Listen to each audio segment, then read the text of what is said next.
That was Ari Lennox, Waste My Time. So, of course, this Friday, Bill Maher on the show talked about his dinner with Donald Trump, and apparently it went swimmingly. I guess Donald Trump is a great dinner company, but so was Hannibal Lecter. Bill Maher find it interesting that the very man who was a house nigga, that joke he told, it was a house nigga, 7 years ago, and now all of a sudden is anti-woke. That is a faster conversion than the Apostle Paul. One converted on the road to Damascus, and one converted on the plane to Mar-a-Lago.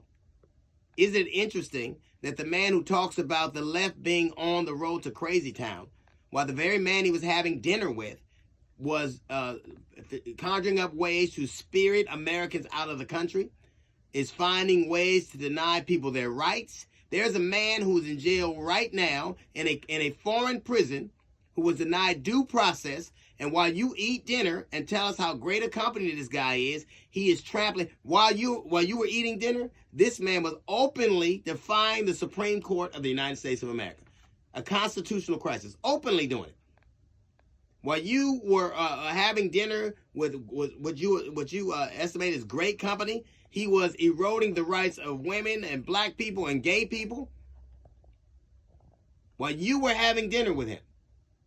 Isn't it funny? It is the left that is on the way to Crazy Town. He also says that a crazy person doesn't live in the White House. A person who plays a crazy person on TV lives there. Let me tell you something. I don't care what he's like in the kitchen at the dinner table with you. He governs the way he speaks. He says the things that he says. And you normalize it. And I find it interesting, but I said this before. A straight, rich, white guy, nothing he does will affect you ever. A straight, rich, white guy who doesn't have kids, is not married, doesn't have anything past himself, only has to worry about himself, nothing changes for you. And you sit there and you normalize it. You went from being literally a dude that thought you could say whatever you wanted to a dude that now hates people to say whatever they want to. The woke went too far. Woke went too far as a man plots to send Americans to foreign prisons. The one thing America does not need, never has needed, is access to foreign prisons. We build more prisons than anybody on the face of the earth. We imprison more of our citizens than any other country.